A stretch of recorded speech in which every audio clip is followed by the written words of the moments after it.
Imagine a world where the person you trust to care for your child hides a darkness so profound that every innocent laugh masks unspeakable terror.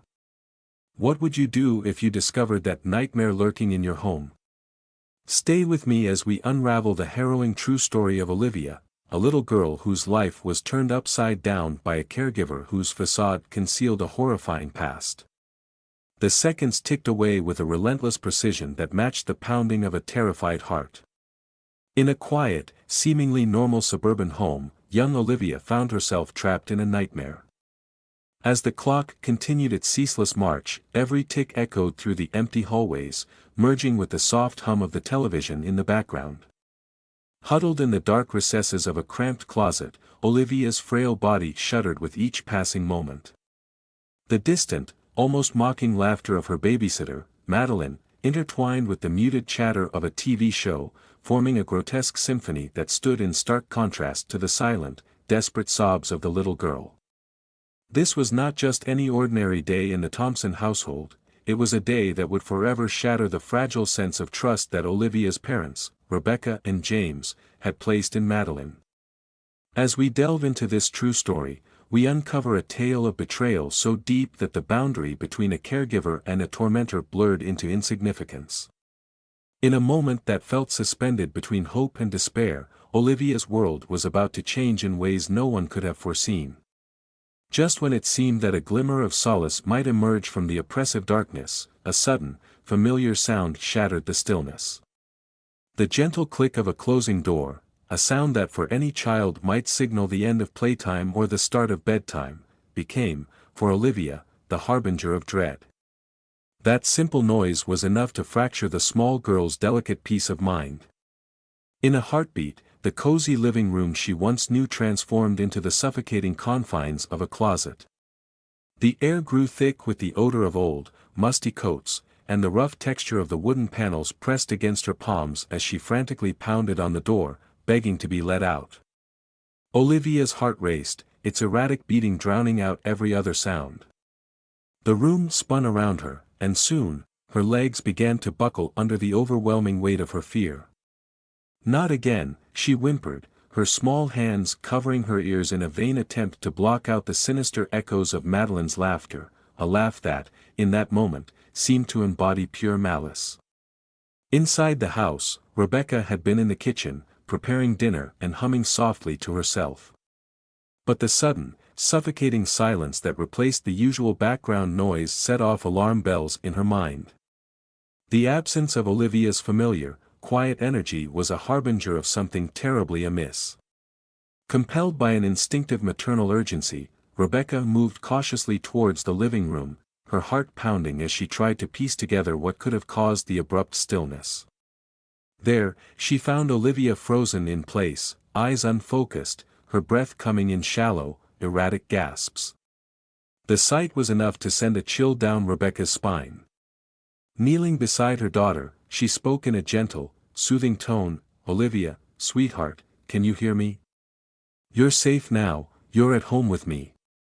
At first, her tender words seemed to bounce off an invisible barrier, lost in the overwhelming haze of fear that enveloped the little girl.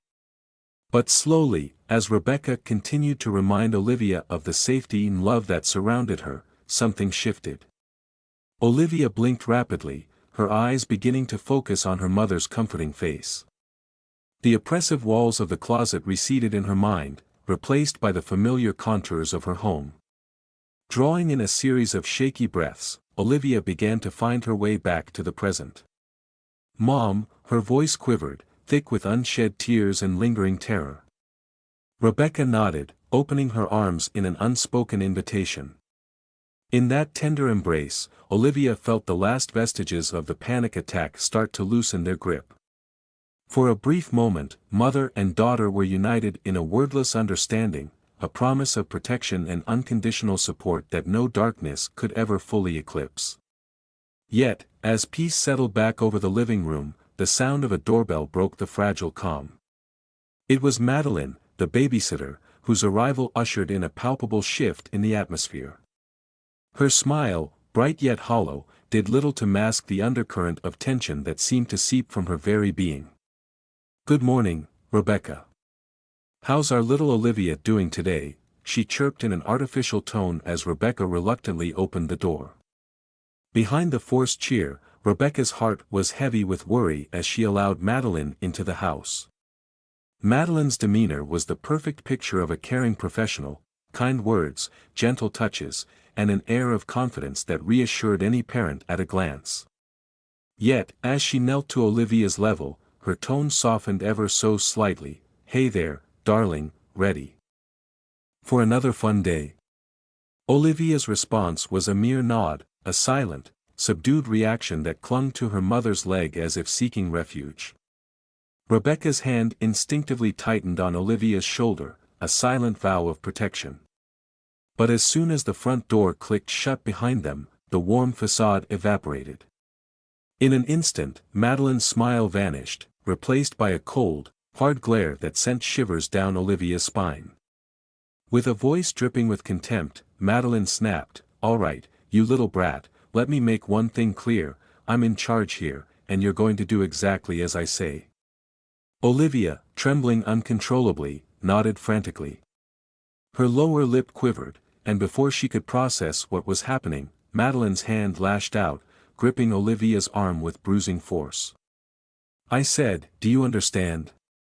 Madeline hissed, shaking the child roughly. "Yes," Olivia managed to choke out, barely audible over the storm of her own terror.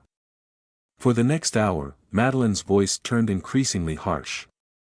Every misstep, every accidental knock of a glass of water, was met with swift and cruel retribution. When Olivia clumsily knocked over a glass, Madeline's reaction was immediate. "You stupid, clumsy child," she screamed, her face contorted in rage. "Can't you do anything right? Look at this mess." The harsh words struck Olivia like blows, and she flinched, her small frame quivering with silent sobs. Trying to clean up the spill, Olivia was yanked back to her feet as Madeline sneered, "Oh no, you don't. You know what happens when you misbehave, don't you?" Terror filled Olivia's wide eyes as she pleaded, "Please, Miss Madeline," her voice barely a whisper. "I'll be good, I promise." But the cruel smile on Madeline's face said it all. Too late for promises.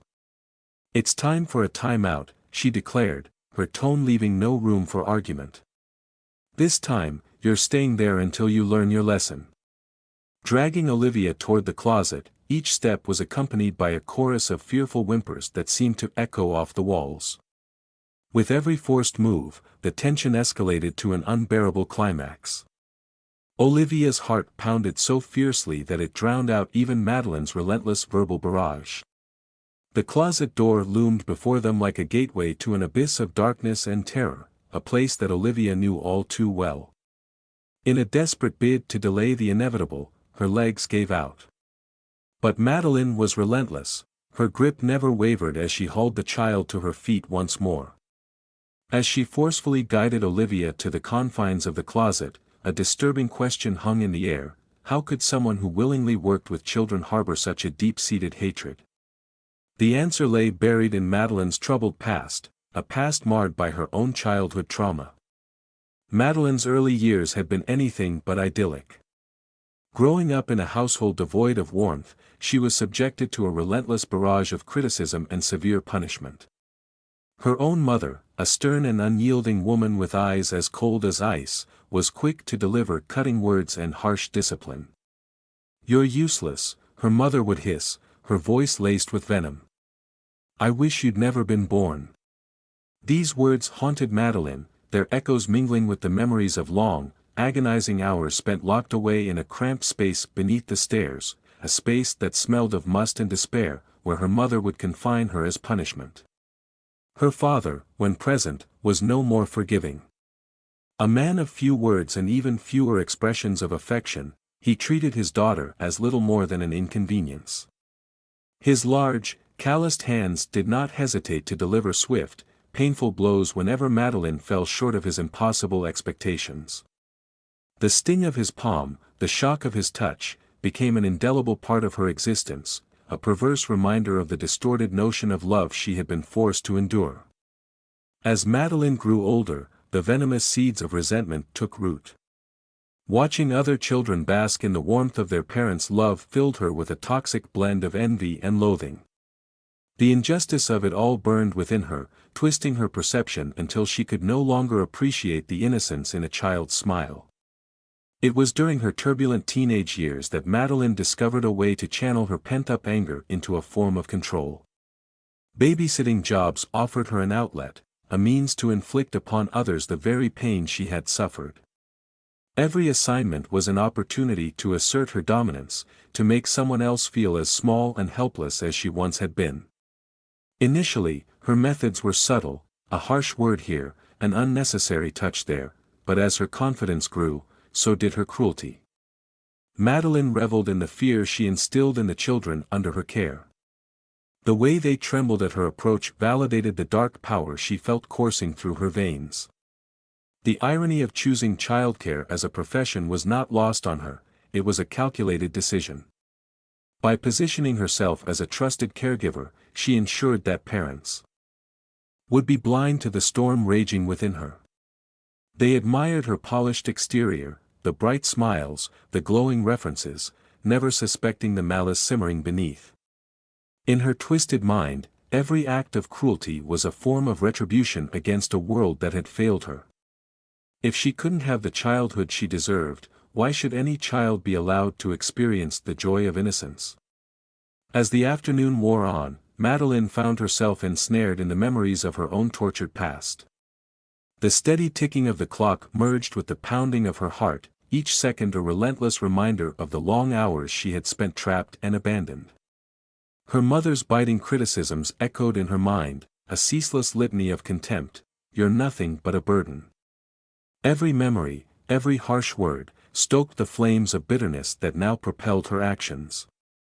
In the midst of this internal turmoil, Madeline's gaze shifted to the closet door behind which Olivia continued to whimper. For a fleeting moment, she recognized the pain in the child's eyes, a mirror of the terror and loneliness she had known all too well. Yet, instead of evoking empathy, that recognition only steeled her resolve. She could not change her past, but she could control the present. And in doing so, she intended to make Olivia experience the same helplessness and despair that had defined her own childhood. With the relentless march of time, Madeline's mind churned with dark memories and bitter thoughts. The television in the background droned on, its cheerful programming a stark contrast to the maelstrom of emotion inside her. Oblivious to the changing channels, she remained ensnared in her own internal nightmare. The relentless ticking of the clock became an accomplice to her actions, each second a countdown to the next act of cruelty. Finally, the moment arrived.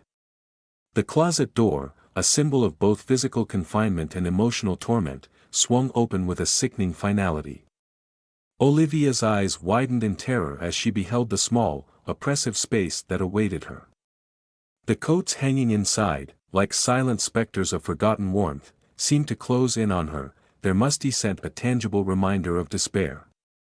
"Please, Miss Madeline," Olivia whimpered, her voice trembling with fear. "I promise I'll be good. Don't put me in there." But there was no mercy in Madeline's eyes, only a cold, remorseless determination. "Nothing for you, little brat," she sneered, her voice a chilling promise of punishment. With a forceful shove, Madeline thrust Olivia into the darkness. The child stumbled, arms flailing as she struggled to maintain her balance. The coats brushed against her face, their touch reminiscent of ghostly fingers, each one a harbinger of the horror that awaited her. Inside the claustrophobic space, Olivia's breath came in ragged, panicked gasps. The air was thick and stifling, and the diminishing light from the hallway seemed to mock her plight. "No, please!" Olivia cried out in desperate panic as Madeline began to close the door. "I'm scared of the dark, please, don't leave me here." Her pleas, filled with raw terror, fell on deaf ears. The sliver of light grew ever fainter until, with a resounding click, the lock slid into place, sealing her fate. On the other side of the house, life went on as if nothing were amiss. Madeline returned to the living room, where she now lounged on the couch with an unsettling nonchalance. With the remote in hand, she flipped through the TV channels, her face displaying no hint of remorse for the anguish she had inflicted. The contrast was stark. In one part of the house, a little girl was huddled in a dark, suffocating closet, while in another, a seemingly indifferent babysitter carried on as though her actions were part of a mundane routine. Unbeknownst to Madeleine, the silent witness to all these events was a small hidden camera, a device carefully placed by Rebecca and James in a desperate bid to capture the truth behind their daughter's sudden change in behavior. The camera recorded every agonizing moment, every cry of despair, every cruel word uttered by Madeleine. Its lens bore silent testimony to the abuse inflicted upon Olivia, the evidence that would soon unravel the carefully constructed illusion of trust. Later that day, as the evening settled in with an eerie calm, Rebecca and James sat together at the kitchen table. Their faces were etched with worry and despair, the room heavy with an unspoken dread. Once filled with the innocent giggles and gentle sounds of Olivia's presence, the home now echoed with a silence that was both unnerving and profound. Rebecca's hand trembled as she cradled a mug of cold coffee, her eyes distant as she recalled the subtle yet heartbreaking changes in Olivia's behavior. She mentioned a timeout that lasted for hours, Rebecca whispered, her voice barely audible. At first, I thought she was exaggerating. But then, I saw the bruises on her arms, the tiny fingerprints that no child should ever bear. James reached across the table, his large hand enveloping Rebecca's in a silent gesture of solidarity. "We can't just sit here," he declared, his voice tight with anger and fear. "We need to know what's really happening when Madeleine is alone with Olivia." The seed of suspicion had been planted, and the thought of installing a hidden camera was now an undeniable necessity, a step that, though painful, was required to uncover the horrific truth lurking behind Madeleine's caring facade. That very night, as the sun dipped below the horizon and the house was swallowed by a foreboding silence, Rebecca and James worked in determined silence. Together, they positioned the hidden camera in the living room, ensuring that every moment would be captured. Their hearts raced with a mixture of dread and hope, for they knew that tomorrow would either bring solace or shatter their already fragile world. As darkness enveloped the home, the atmosphere grew tense. In Olivia's room, soft, unsteady snores provided a fleeting reminder of the innocence they were desperate to protect. Standing silently in the doorway, Rebecca watched over her daughter, praying that the evidence would reveal nothing more than a misunderstanding. Yet, deep within, a mother's intuition warned her that the camera would soon expose a truth far more devastating than she had ever imagined. In the stillness of the night, the hidden lens remained patient, its unblinking eye capturing every secret that unfolded. With the dawn, the fate of the family would rest on the truth laid bare by that tiny camera, a truth that promised to shatter illusions and force a reckoning with the horrors that had invaded their lives. Morning came all too soon, and with it, the heart-wrenching playback of the footage captured by the hidden camera. Rebecca and James huddled together in the living room, their eyes fixed on the screen as the video revealed the gradual but undeniable transformation of Madeleine from a seemingly kind caregiver to a remorseless tormentor.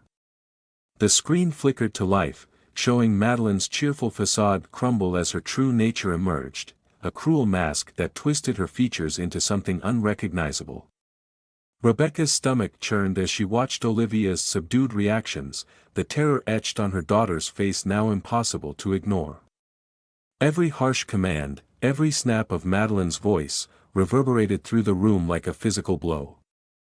Olivia flinched and cowered with every moment of abuse, her silent pleas merging with the haunting sound of Madeleine's unyielding control. And then came the moment that shattered both Rebecca and James, the sound of a glass of water falling, followed by Madeleine's angry shout and the door slamming shut as Olivia was shoved into the dark closet. "No, no, no!" Rebecca cried out, her voice rising in a desperate, anguished plea as she and James watched helplessly.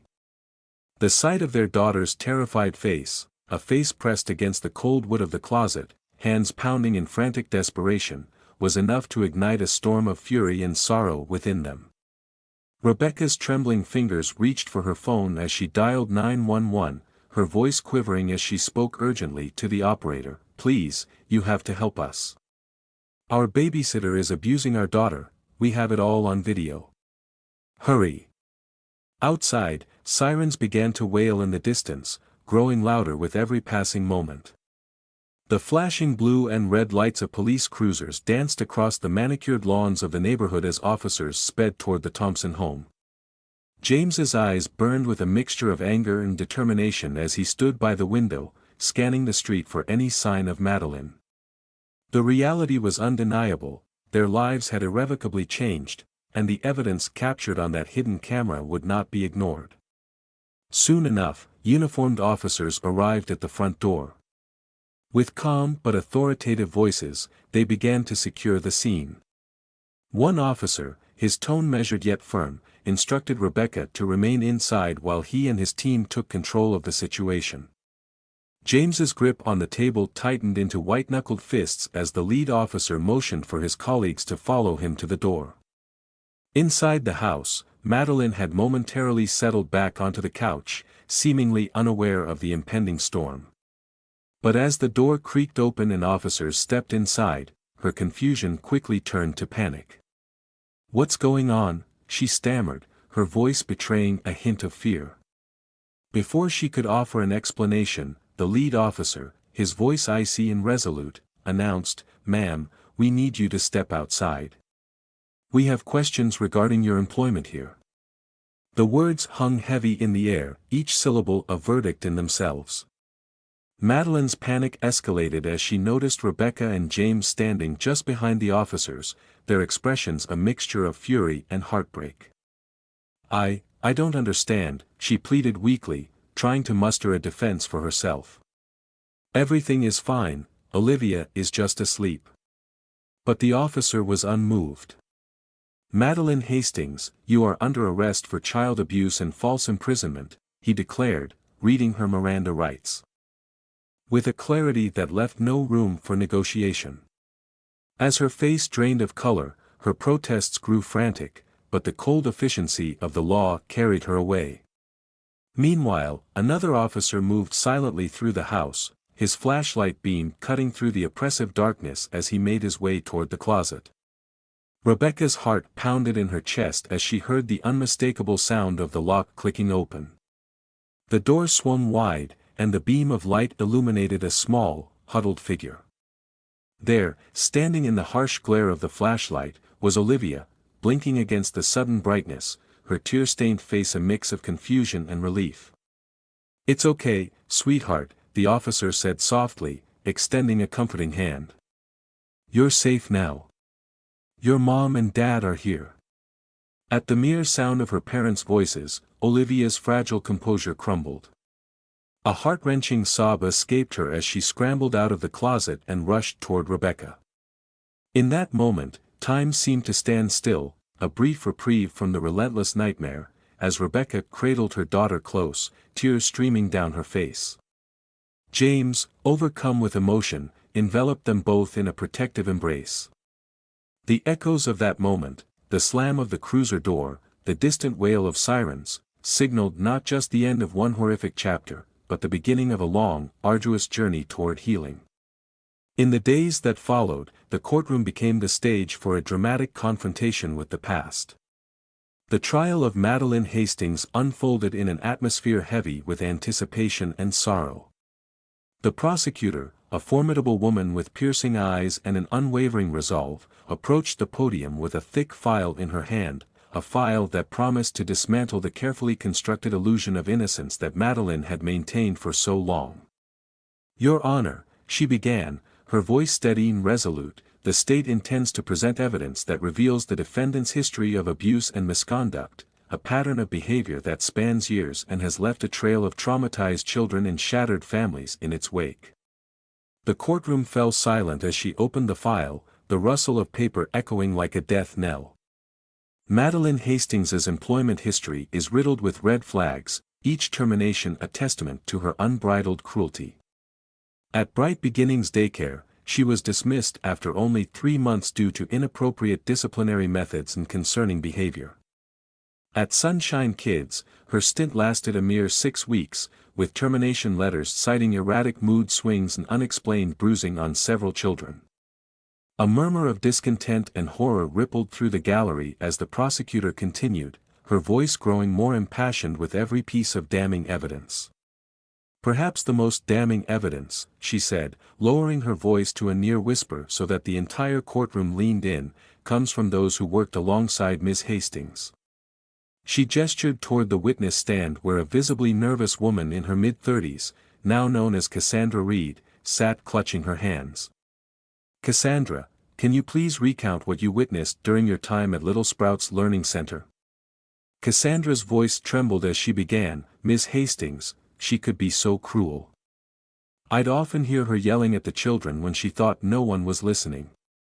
Once, I even witnessed her grab a little boy's arm so forcefully that it left a bruise. When I confronted her, she threatened to make it seem as though I was the one harming the children if I said anything." The courtroom was silent, a collective intake of breath as Cassandra's words sank in. The weight of the testimony, coupled with the previously unseen security footage from the Thompson home, left no doubt as to the true nature of Madeline Hastings. Grainy black and white footage flickered onto a large screen, showing Madeline roughly seizing Olivia by the arm, yanking her away from a toy with a face twisted in anger. Even in that low-quality video, the terror in Olivia's eyes was unmistakable. Gasps and murmurs filled the room as the footage played on, each cruel act immortalized on film, a stark reminder of the abuse that had been inflicted upon an innocent child. As the video ended, the prosecutor's voice, soft yet laden with conviction, filled the courtroom. "What you have witnessed today is not an isolated incident," she declared. "It is the culmination of years of manipulation, abuse, and betrayal, a betrayal of the sacred trust placed in those who care for society's most vulnerable." The defense attorney's attempts to reframe Madeline's actions as misguided discipline fell flat under the overwhelming evidence. When closing arguments wrapped up and the jury finally retired to deliberate, the tension in the courtroom was palpable. Hours later, as the jury returned with their verdict, the foreman's steady voice delivered the crushing decision: "We find the defendant, Madeline Hastings, guilty on all counts." A collective sigh of relief mingled with the quiet sobs of those who had borne witness to the trial. For Rebecca and James, the verdict was a bittersweet moment of vindication, a confirmation that the abuse their daughter had endured would not go unpunished. Yet, the real work was only just beginning, the long road to healing, rebuilding trust, and helping Olivia reclaim the innocence that had been so brutally stolen. In a quiet room at a community center, Olivia sat beside Rebecca, surrounded by others who had also been touched by the harsh realities of abuse. The atmosphere was filled with unspoken stories of pain and the tentative promise of healing. A support group leader, Vanessa Carter, began the session, her voice soft yet encouraging. Olivia's eyes darted nervously around the circle as she listened to stories of resilience, a father rebuilding trust with his son, a teenager struggling to feel safe at home again. With each shared account, Olivia felt a small spark of recognition, a tiny flame of hope that she was not alone. The tension in her small frame was palpable as Vanessa's compassionate gaze swept the room. Leaning close, Rebecca whispered gently, "It's okay, sweetheart. You don't have to say anything until you're ready." But in that safe space, something shifted inside Olivia. Taking a deep, determined breath, she finally spoke in a quiet, halting voice, "I used to love playing hide and seek. I even loved my closet, but now I can't stand being in it." Her voice, laden with the weight of her trauma, grew stronger as she continued, "I have nightmares about being locked away, about no one coming to find me." A murmur of empathy and understanding filled the room. Vanessa nodded warmly and said, "Thank you for sharing, Olivia. It takes incredible courage to face your fears and speak your truth. We're all here to support you on your journey." That day marked the beginning of a new chapter, not just for Olivia, but for the entire Thompson family. In the months that followed, Rebecca and James worked tirelessly to help their daughter heal. Through therapy, support groups, and small moments of reconnection, Olivia gradually began to reclaim the carefree joy that had once defined her childhood. The scars of betrayal ran deep, but with every step forward, the family learned that resilience could blossom even in the darkest of places. As part of the healing process, Rebecca, now more vigilant than ever, took great care when choosing anyone to care for Olivia. During one of the interviews for a new caregiver, Rebecca met a young woman named Cassandra Monroe. Sitting across a polished kitchen table, Cassandra detailed her extensive experience in child development and her unwavering belief in positive reinforcement. When Rebecca asked, "How would you handle discipline if a child were frightened of something as simple as a small space?" Cassandra's eyes softened with genuine concern. "I would never force a child into a situation that frightens them," she replied earnestly. "Instead, I would work with both the child and the parents to understand that fear and find gentle ways to build confidence." In that moment, a fragile bridge of trust began to form, one that promised a safer future for Olivia.